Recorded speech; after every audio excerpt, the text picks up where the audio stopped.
Bismillahirrahmanirrahim. Satkan Education Services. Assalamu alaikum students. This is for class 9th metric subject physics. Today we will start chapter number 10 properties of matter. We will study book page number 150 till 156 and it is session number 1.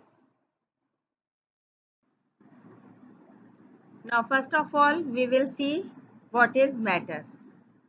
And we all know that anything which has mass and occupied space is called as matter. Table, book, pencil, chair, these all are matter. According to kinetic molecular theory, matter is made of tiny particles called as molecules and atoms.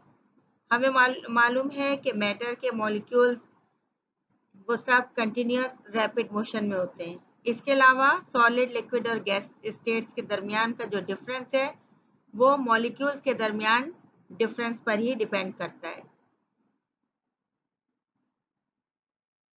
We all know that there are 3 states of matter. अब हम देखेंगे कि solid, liquid और gases में ये particles किस तरीके से फॉर्म हुए हुए होते हैं. हमें solid they all have definite shape and volume, जबकि सॉलिड के molecules they are in vibratory motion. They have greater density और इसके अलावा distance between molecules of solid is very short. अगर लिक्विड स्टेट की बात करें तो they have definite volume but not shape. Molecules of liquids have random motion. इसके अलावा they have low density as compare to solids. और सबसे जो इम्पोर्टेंट बात है, distance between molecules of solids is greater then the distance between molecules of liquid is greater then solids.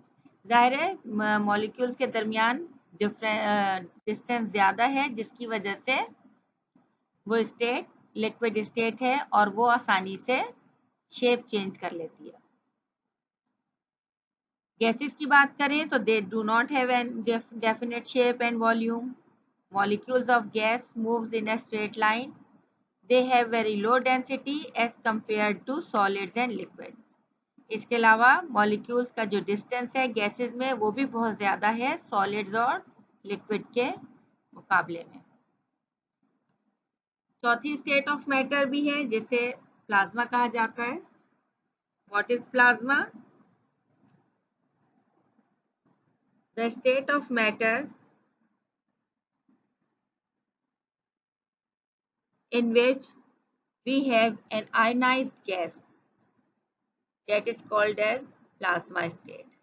अब वो ionized gas कैसे हैं? अगर हम किसी सब्सटेंस को प्लाज्मा स्टेट में देखना चाहें तो क्या करेंगे? We will take a gas and heat it. When we will add more heat, it will turn into plasma state. Now this process from gas to plasma is known as ionization.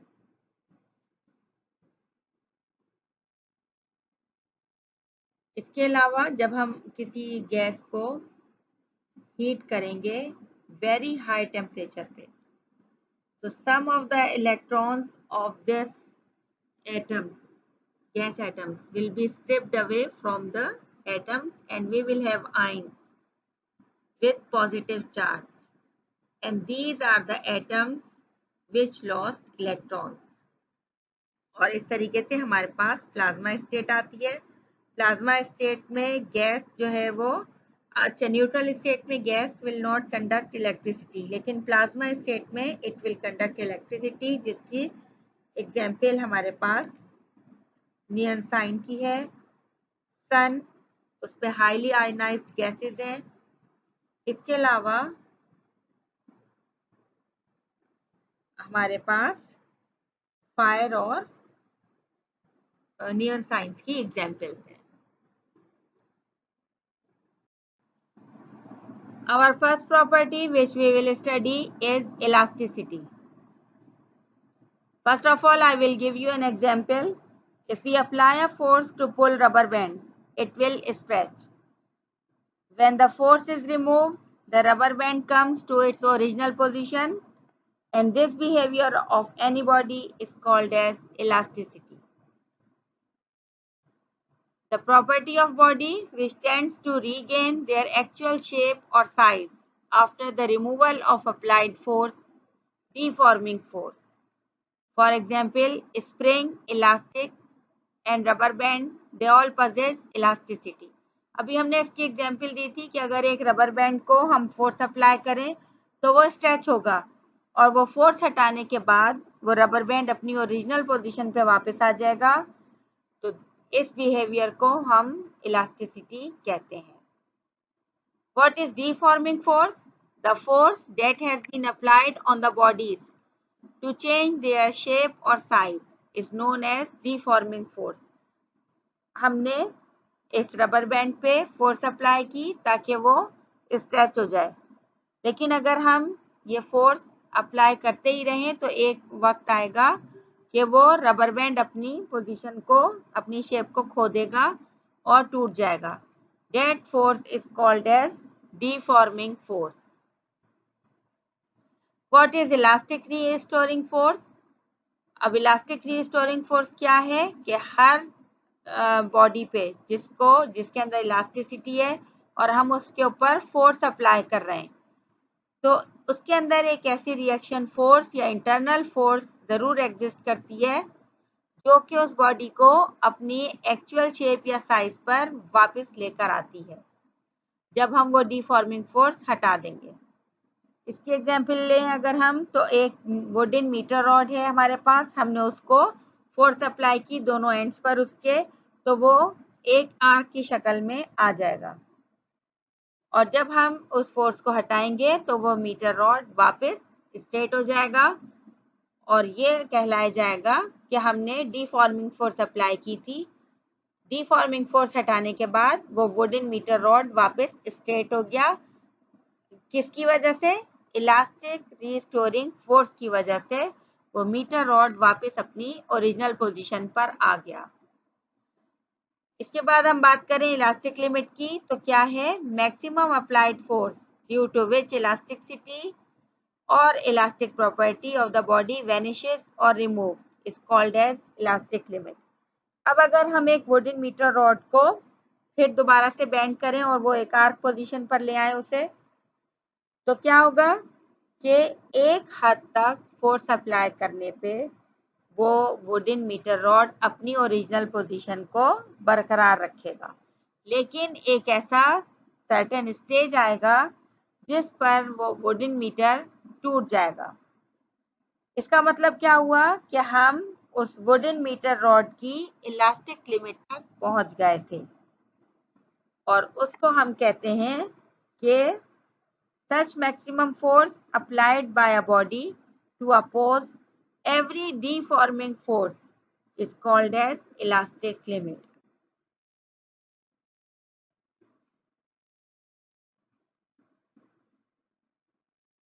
Now I hope that you will understand these all four properties. Elasticity, उस पर force apply करें हम किसी elastic rubber band पे, that is called as deforming force.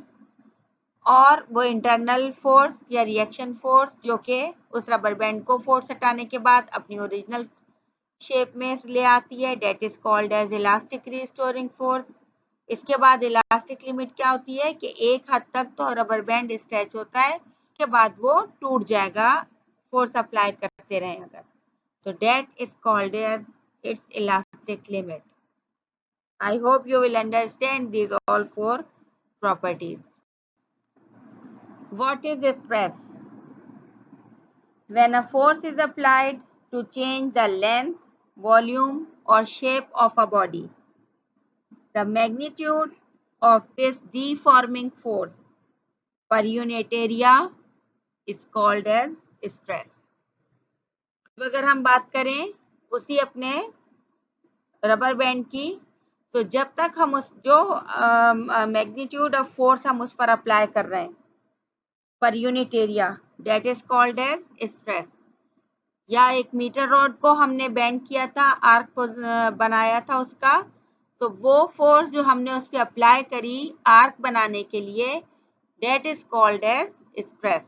और इसको हम अगर डिफाइन करें तो हम इसको कहेंगे ratio of force action per unit area applied on elastic object is called as stress. Stress को डिनोट करने के लिए ये सिंबल यूज किया जाता है जिसे सिग्मा कहा जाता है। Now mathematically our formula will stress is equals to force per unit area. और सिंबॉलिक सिंबल्स में बात करें तो sigma is equals to F upon A. और इसका यूनिट क्या बनेगा? Force is always measured in newton and area, what is area? Length into height. और लेंथ को भी हम मीटर में मेजर करते हैं, हाइट को भी हम मीटर में मेजर करते हैं, तो हमारे पास एरिया का फॉर्मूला आता है मीटर स्क्वायर। तो व्हाट इज स्ट्रेस? इसको हम याद रखेंगे कि स्ट्रेस क्या है। स्ट्रेस होती है वो फोर्स जो कि किसी भी बॉडी की लेंथ, वॉल्यूम या शेप को चेंज करने के लिए हम अप्लाई करते हैं, that is called as stress. And stress is force applied per unit area F upon A. What is strain? Stress produce a change in length, volume or shape of an object. This change in the shape of the object is called strain. अब हमने stress apply किया rubber band पे या उस metre rod पे, हम कह लें वुडन की रबर बैंड पे हमने स्ट्रेस अप्लाई किया तो वो स्ट्रेच हो गया। अब स्ट्रेन क्या है कि अगर हम फोर्स अप्लाई कर रहे हैं या स्ट्रेस अप्लाई कर रहे हैं किसी भी ऑब्जेक्ट पे, तो उसमें जो चेंज आ रहा है उसके लेंथ में, उसके वॉल्यूम में या उसकी शेप में, this change in the shape of the object is called as strain. इसको डिफाइन करेंगे हम, द चेंज इन शेप और size of a body due to applied force is called as strain. यानी अगर हम स्ट्रेस किसी चीज पर अप्लाई करते हैं तो उसके अंदर क्या प्रोड्यूस होता है? Strain. Now there are two types of strain. Number 1 longitudinal strain, number 2 volumetric strain. और हम इस बुक में अपने चैप्टर में सिर्फ लॉन्गिट्यूडनल स्ट्रेन की बात करेंगे। What is longitudinal strain? जब हमने किसी भी ऑब्जेक्ट पर फोर्स अप्लाई किया, स्ट्रेस अप्लाई किया, तो उसमें स्ट्रेन प्रोड्यूस हुआ। यानी हमने जब कोई डिफॉर्मिंग फोर्स अप्लाई की to change the length, volume और शेप ऑफ अ बॉडी, तो magnitude of deforming force is called as stress. What is strain? Stress produce a change in length, volume और shape of an object. This change in the shape of the object is called as strain. तो longitudinal strain हुआ और volumetric strain आता है। जब हम stress apply करेंगे किसी भी ऑब्जेक्ट पे तो उसमें दो तरह का स्ट्रेन आएगा, लॉन्गिट्यूडनल और volumetric.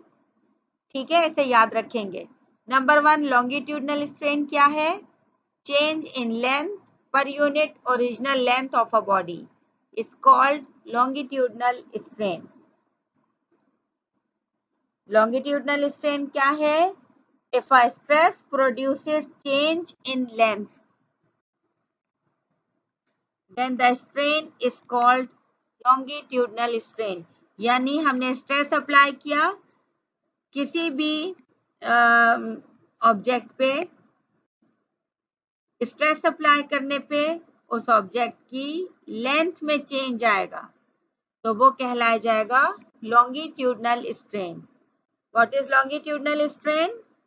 If a stress is produces change in length, then the strain is called as longitudinal strain. अगर स्ट्रेस अप्लाई करने पे किसी ऑब्जेक्ट में लॉन्गिट्यूडनल स्ट्रेन आएगा, उसमें लॉन्गिट्यूडनल स्ट्रेन पैदा होगा, तो वो कहलाया जाएगा लॉन्गिट्यूडनल स्ट्रेन। और उसको हम डिफाइन कैसे करेंगे? Change in length per unit original length of a body is called as longitudinal strain and it is denoted by EL. हम longitudinal strain को किससे डिनोट करते हैं? EL से. Now our formula will become EL is equals to delta L divided by L. Delta L क्या है? Change in length per unit original length. For example अगर हमारे पास ये एल क्या है? लेंथ ऑफ द ऑब्जेक्ट है. इसका मतलब ये हुआ कि अगर हमारे पास एक ऑब्जेक्ट है और हमने उसको उस पर स्ट्रेस अप्लाई किया, उसके अंदर स्ट्रेन प्रोड्यूस हुआ और उस स्ट्रेन ने उसकी लेंथ को चेंज किया, तो हम उसे मैथमेटिकली कैसे कहेंगे? EL is equals to delta L divided by L. Change in length per unit original length of a body is called as longitudinal strain. और इसे कैसे डिनोट करते हैं? EL is equals to delta L divided by L. और इस E को हम strain को शो करते हैं E एप्सिलॉन से.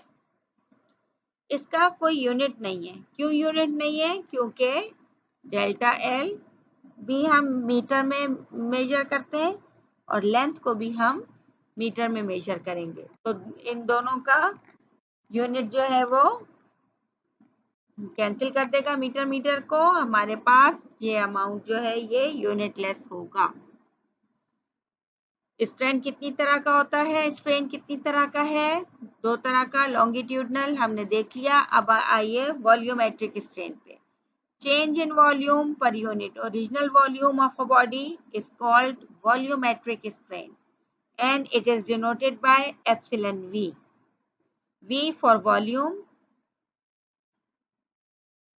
यानी अगर हम स्ट्रेस अप्लाई करें किसी भी ऑब्जेक्ट पे, किसी भी बॉडी पे, तो उसके वॉल्यूम में जो चेंज आएगा per unit original volume, that is called as volumetric strain and its formula is epsilon V is equals to delta V, यानी change in volume per unit original volume. V जो है उसका original volume है, delta V उसकी change in volume है. इसी तरह ऊपर लॉन्गिट्यूडनल स्ट्रेन में delta L change in length है और L जो है वो उसकी ओरिजिनल लेंथ है. इसी तरह से वॉल्यूमेट्रिक स्ट्रेन का भी कोई यूनिट नहीं है क्योंकि ये दोनों एक ये रेशो है, मीटर मीटर को कैंसिल कर देगा और ये यूनिटलेस हमारा स्ट्रेन होगा. Now what is Hooke's law? अभी हमने पढ़ा what is stress and what is strain. जब भी किसी भी ऑब्जेक्ट पर, फॉर एग्जांपल हमने रबर बैंड की ली थी या हमने वुडन मीटर स्केल लिया था, लकड़ी के स्केल को, हमने कहा था जब हम उस पर स्ट्रेस अप्लाई करेंगे तो उसमें एक स्ट्रेन प्रोड्यूस होगा, यानी हमने रबर बैंड पर फोर्स अप्लाई की थी तो उसमें एक स्ट्रेच आया था. और या अगर हम वुडन मीटर स्केल की एग्जांपल लेते हैं, हमने उसको आर्क में चेंज किया था, मोड़ा था, बेंड किया था दोनों उसके एजेस से, तो वो विद इन इलास्टिक लिमिट, यानी अपनी इलास्टिक लिमिट के अंदर एक आर्क में चेंज हो गया था. हमने कहा था कि विद इन इलास्टिक लिमिट, अगर हम इलास्टिक लिमिट से बढ़ जाते हैं तो रबर बैंड भी टूट जाएगा और वो वुडन मीटर स्केल भी टूट जाएगा. तो हुक्स लॉ क्या है? हुक्स लॉ है कि within elastic limit stress is directly proportional to strain, यानी स्ट्रेस क्या है? अप्लाइड फोर्स है, वो डायरेक्टली प्रोपोर्शनल किसके है? स्ट्रेन, यानी एक्सटेंशन, उसमें कितना चेंज आता है उसकी शेप में या वॉल्यूम में या लेंथ में. तो force is directly proportional to extension. हम इसे याद रखेंगे हुक्स लॉ को. With in elastic limit stress is directly proportional to strain. Force is directly proportional to extension. और अगर हम इसका एक रिलेशन यहाँ डेवलप करेंगे तो आएगा stress is directly proportional to strain. हमें मालूम है डायरेक्टली प्रोपोर्शनल हम किस वक्त कहते हैं चीज़ों को, कि अगर हम अपनी एक क्वांटिटी को इंक्रीज करेंगे तो उसके साथ दूसरी क्वांटिटी भी इंक्रीज होगी, और अगर हम एक क्वांटिटी को डिक्रीज करेंगे तो दूसरी क्वांटिटी भी डिक्रीज होगी। जैसे हमने रबर बैंड पर स्ट्रेस को बढ़ाते गए, फोर्स अप्लाइड फोर्स को बढ़ाते गए तो रबर बैंड भी खींचता चला गया, ये डायरेक्टली प्रोपोर्शनल है। फोर्स हम कम करते गए तो रबर बैंड भी वापस अपनी ओरिजिनल शेप पे आता चला गया। तो stress is directly proportional to strain. जब ये प्रोपोर्शनलिटी साइन हटेगा यहाँ पर क्या आएगा, के को हम स्प्रिंग कांस्टेंट कहते हैं, इलास्टिक कांस्टेंट कहते हैं। हमारे पास आ गया stress upon strain is equals to K. Stress F is directly proportional to x और F is equals to kx, और k की वैल्यू आ जाती है F upon x। Now our next topic is Young's modulus. और Young's modulus क्या है, ये रेशो है stress to the longitudinal strain. अभी हमने लास्ट स्लाइड्स में स्ट्रेस भी पढ़ लिया था और लॉन्गिट्यूडनल स्ट्रेन भी पढ़ा था। तो जब हम स्ट्रेस और लॉन्गिट्यूडनल स्ट्रेन को आपस में रेशो लेंगे तो it is called as Young's modulus of elasticity. The ratio of the stress to the longitudinal strain is called Young's modulus of elasticity and it is denoted by capital Y. Mathematically, Young's modulus is equals to stress divided by longitudinal strain. यानी हमारे पास क्या है, ratio लिया हमने stress का longitudinal strain से, तो हम ये यंग्स मॉड्यूलस होगा। अब हमारे पास फॉर्मूला आ गया stress divided by longitudinal strain. We know that stress is equals to sigma and longitudinal strain is epsilon L. यानी हमारे पास इसका फॉर्मूला आ जाएगा y is equals to, we know that stress is equals to f upon a and longitudinal strain is delta l upon l। तो हमारे पास Young's modulus equals हो जाएगा FL divided by A delta L। यानी Young's modulus is equals to force into length divided by area multiplied by change in length. Now Young's modulus is equals to FL divided by A into L। और अब हम इसके unit की बात करें तो unit हो जाएगा force measured in newton, length metre में हो जाएगी। इसके बाद एरिया मीटर स्क्वायर और चेंज इन लेंथ मीटर से डिनोट करेंगे। मीटर एम से कैंसिल होगा, हमारे पास इसका यूनिट आ जाएगा newton per metre square. Now what is Young's modulus? The ratio of the stress to the longitudinal strain is called as Young's modulus of elasticity. Now what is bulk modulus? The ratio of stress to volumetric strain is called bulk modulus and it is denoted by B. जैसे हमने previous slide में देखा, Young's modulus क्या है, ratio between stress to longitudinal strain. तो यहाँ पर bulk modulus है ratio of stress to volumetric strain, it's called as bulk modulus. और हमारे पास इसका फॉर्मूला आ जाएगा B is equals to stress divided by volumetric strain. Stress को हम डिनोट करते हैं सिग्मा से, वॉल्यूमेट्रिक स्ट्रेन को एप्सिलॉन V से। तो दोनों को जब हम एक्सपेंड करेंगे तो हमारे पास आ जाएगा B is equals to F into V divided by area into delta V change in volume. तो इसका यूनिट आ जाएगा, unit is equals to newton metre cube, क्योंकि हम यहाँ पे बात कर रहे हैं फोर्स इनटू वॉल्यूम की, volume is always metre cube, और ये हो जाएगा metre square multiplied by cubic metre. तो क्यूबिक मीटर कैंसिल और हमारे पास इसका यूनिट आएगा न्यूटन पर मीटर स्क्वायर।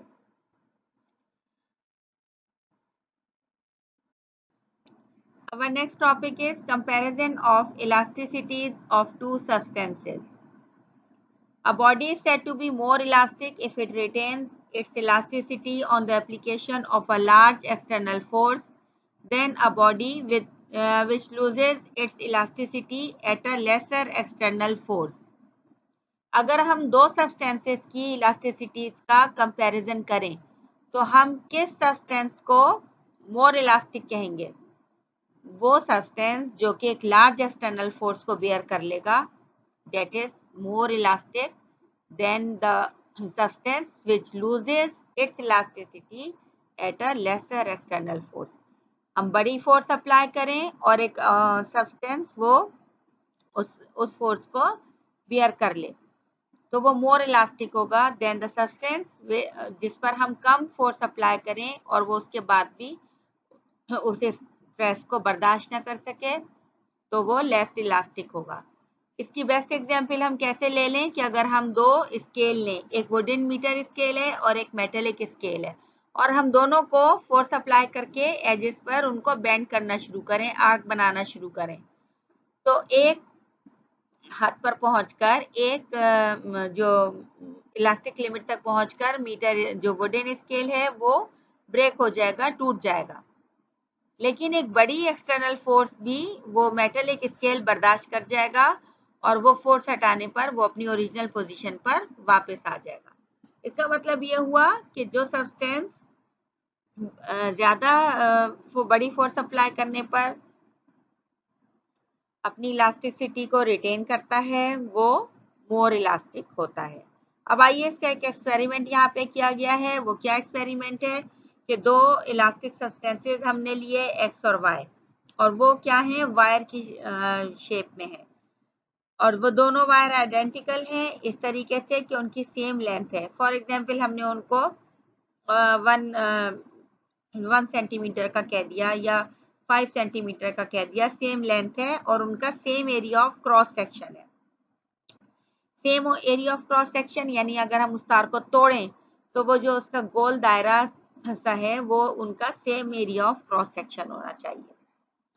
अब हम क्या सपोज कर रहे हैं कि same stress is applied to both of them. हमने दोनों पे सेम स्ट्रेस अप्लाई किया, उसके नतीजे में कितना स्ट्रेन आएगा? एप्सिलॉन एक्स वायर एक्स में आएगा और एप्सिलॉन वाई प्रोड्यूस होगा वाई वायर में.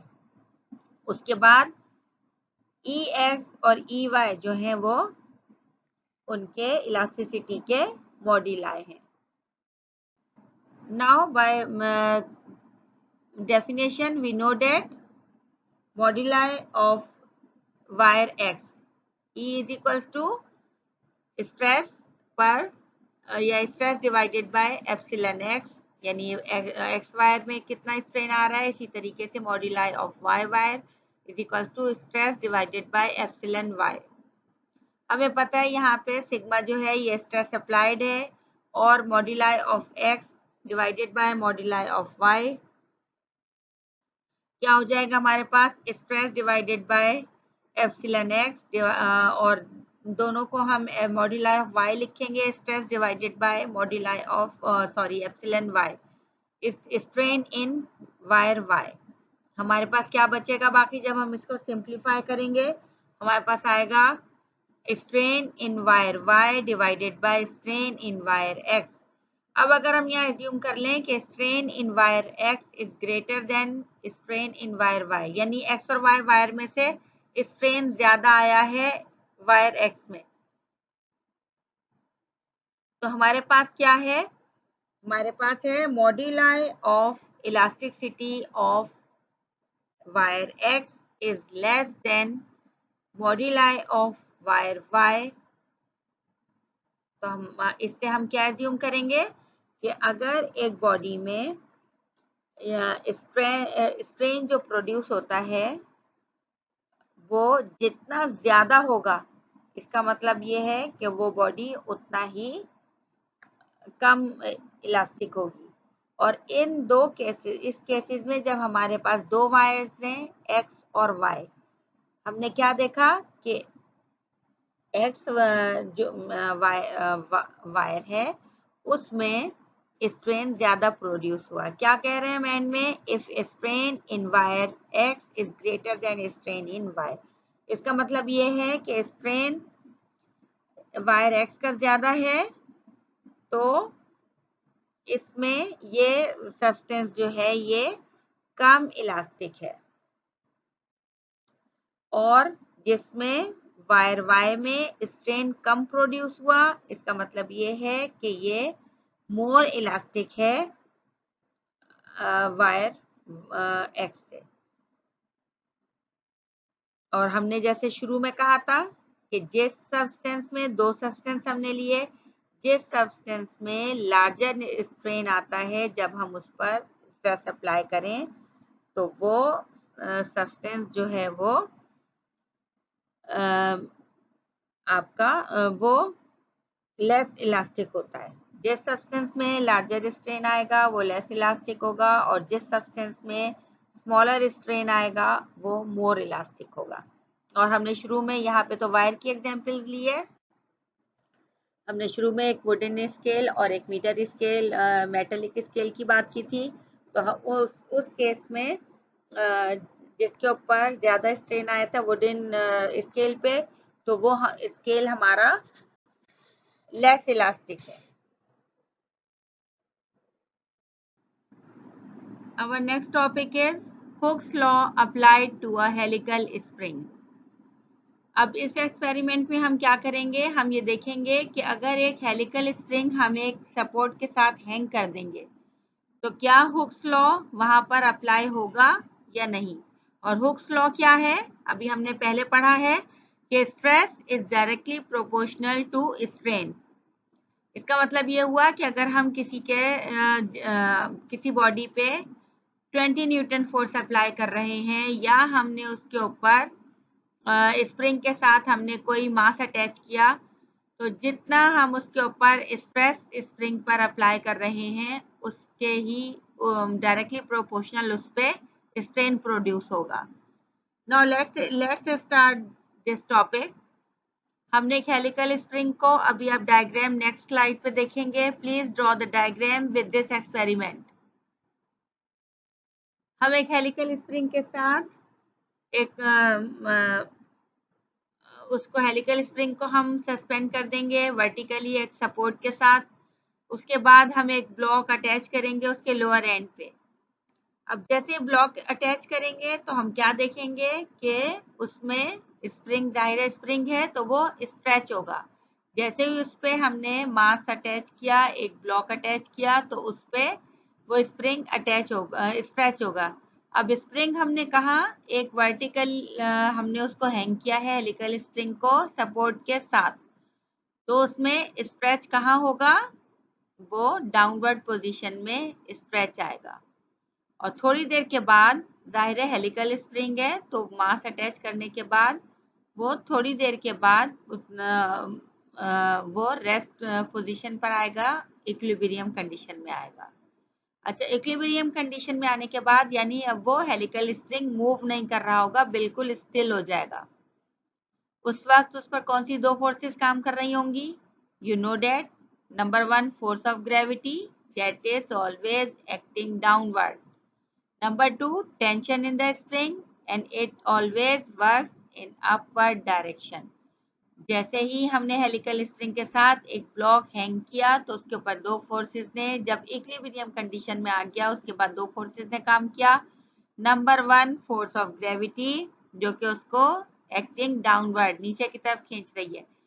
Number 2 tension in the spring जो कि उसे अपवर्ड कंडीशन में इक्विलिब्रियम कंडीशन में ला रहा है, अपवर्ड कंडीशन में उसमें टेंशन प्रोड्यूस कर रहा है। अब क्योंकि ये इक्विलिब्रियम कंडीशन में है तो दो फोर्सेस जो है वो बिल्कुल इक्वल हैं एक दूसरे के और ऑपोजिट इन डायरेक्शन है। कौन सी दो फोर्सेस, फोर्स ऑफ ग्रेविटी और tension in the spring, they both are equal but opposite in direction. कैसे ऑपोजिट इन डायरेक्शन, टेंशन वो अपवर्ड डायरेक्शन में एक्ट कर रहा है और ग्रेविटी डाउनवर्ड में। तो हम क्या कहते हैं, हमें मालूम है हुक्स लॉ क्या है, tension is directly proportional to extension और stress is directly proportional to strain. जितना स्ट्रेस डाला था उतना ही स्ट्रेन प्रोड्यूस होगा। इस केस में क्या होता है, F is directly proportional to X, लेकिन क्योंकि ये ऑपोजिट डायरेक्शन में है तो हमारे पास क्या आएगा, F is equal to -X। K क्या है, के साइन ऑफ प्रोपोर्शनैलिटी है और ये स्प्रिंग कांस्टेंट होता है। क्या यूनिट बनेगा इनका, अगर आप के को अलहदा कर लेंगे तो क्या हो जाएगा, F upon X is equal to -K. तो फोर्स का यूनिट न्यूटन है और एक्सटेंशन का यूनिट मीटर है, क्योंकि लेंथ वाइज वो उसमें एक्सटेंशन प्रोड्यूस होगा। तो हमारे पास ये आ गया Hooke's law. When applied to a helical spring, stress is directly proportional to strain, but it is opposite in direction. Now check the diagram in next slide. Now check this diagram. यह हमने Hooke's law when applied to helical spring. ये इसकी diagram है।